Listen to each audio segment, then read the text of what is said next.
맞이해서 고해 성사에 대한 나눔을 함께 가져볼까 합니다. 많은 교우분들이 고해 성사에 대해서 이렇게 부담을 가지고 이렇게 신앙생활을 하는 것을 이제 가끔 보게 됩니다. 가끔 그 쉬는 교우들 대상으로 이렇게 설문조사를 하다 보면 그 설문조사에서도 신앙생활 중에서 가장 부담스러웠던 것이 무엇입니까? 라고 물어봤을 때 거의 첫 번째가 고해 성사에 대한 부담감 때문에 그렇습니다 라고 이렇게 응답을 하는 경우들도 많습니다.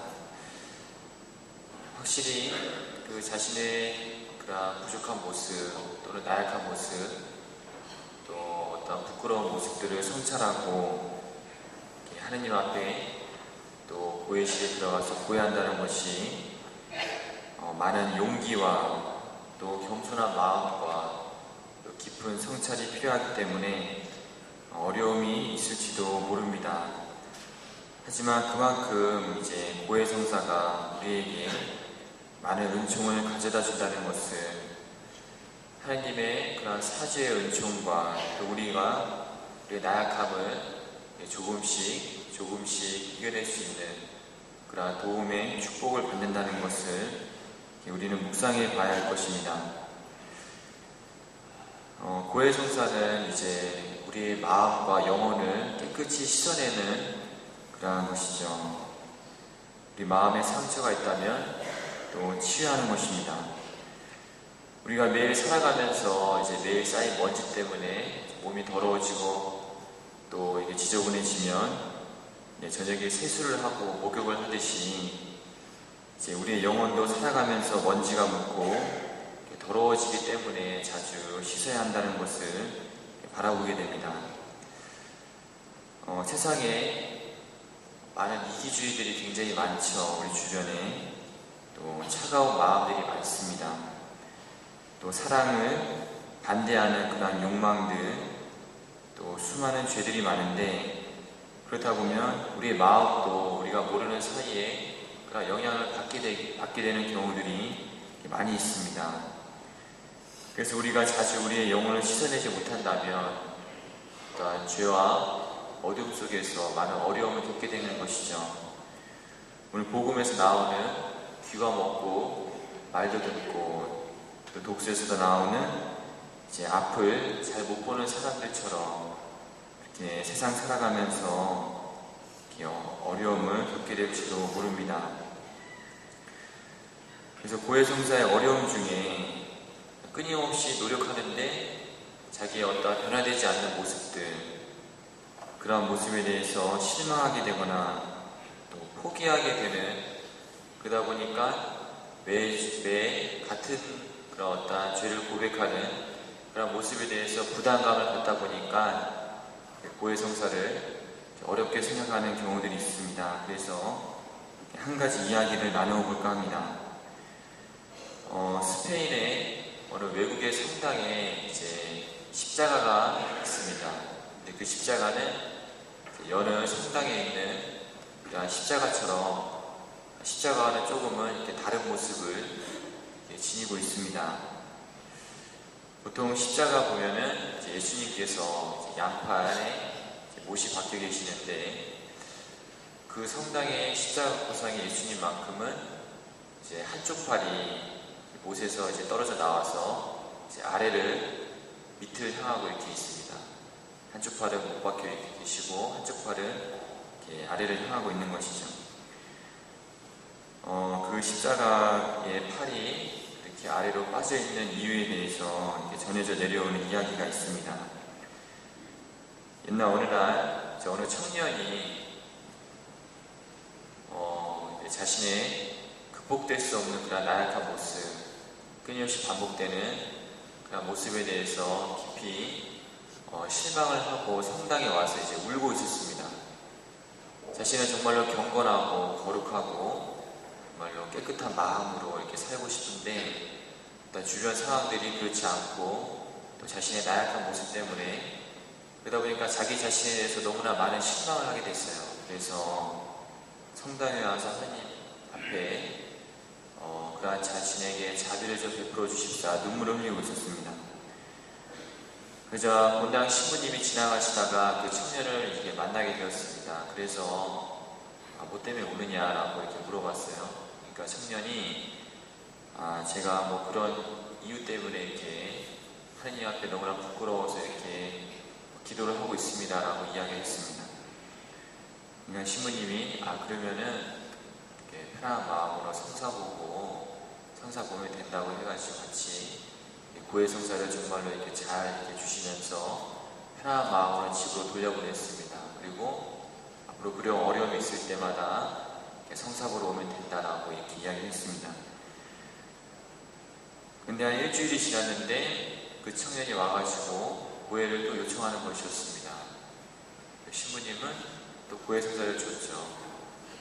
또 며칠 뒤에 또 와서 고해를 요청하고 또 시간이 지나서 또 와서 또 같은 모습으로 이렇게 고해를 요청한 것이었어요. 신부님이 이렇게 화가 났습니다. 아니 자기가 이렇게 뉘우치고 그러면은 그것을 빨리 고치려고 노력을 하고 그래야지 이게 뭐냐 이게 매번 같은 모습을 이렇게 갖고 와서 이렇게 고해를 하고 하면은 안 되겠다 싶어서 그 청년에게 더 이상 당신에게 고해를 줄 수 없겠다. 이렇게 같은 모습으로 이렇게 신앙생활 할 거면은 무슨 의미가 있냐라고 이렇게 하였습니다. 그 청년이 또 다시 실망감에 빠져가지고 성당 앞에 와서 십자가 앞에 와서 이제 또 제단에 무릎을 꿇고 이렇게 눈물을 흘리고 있었습니다.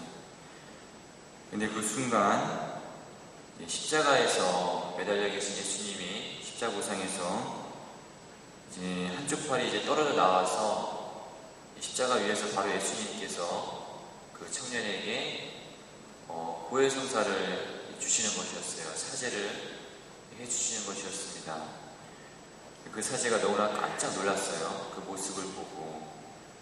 그러면서 이제 예수님의 그 목소리를 이렇게 듣게 되는데 이 사람의 죄를 용서하기 위해서 지금 십자가에 못 박혀 매달려 있는 것은 사제가 아니다. 바로 내가 이 사람의 죄를 용서하기 위해서 이렇게 못 박혀 매달려 있는 것이다.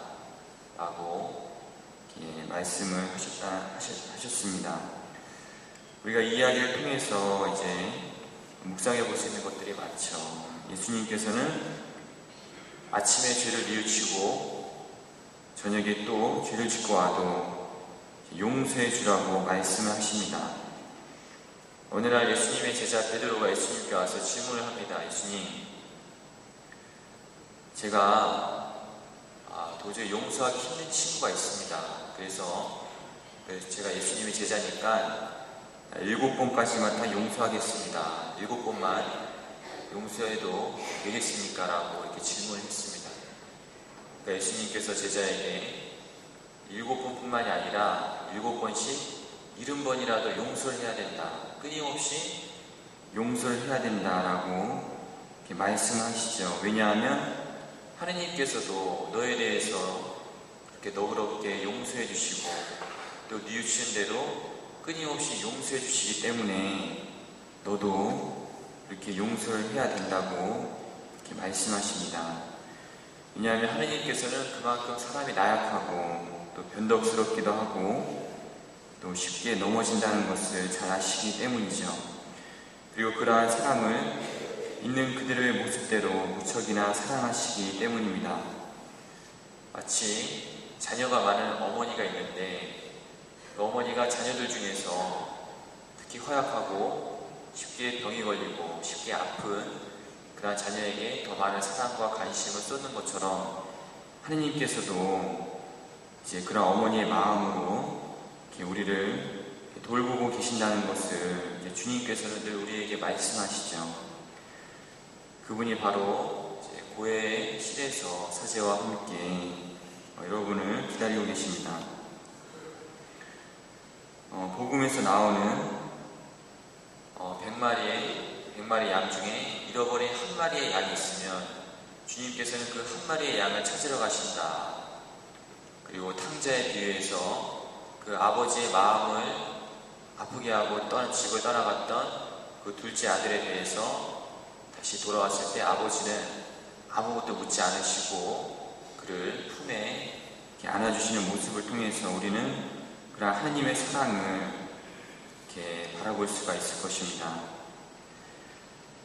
하나님께서는 우리가 뉘우치는 그 순간 우리의 이전의 모습에 대해서 나무라거나 책망하거나 또 기억하지 않으신다는 것을 기억하면서 우리가 이번 달 고해 성사의 달을 맞이해서 그러한 축복 또 우리의 신앙생활을 하면서 그러한 은총을 받을 수 있는 그러한 시간을 자주 가졌으면 좋겠습니다. 잠시 묵상하겠습니다.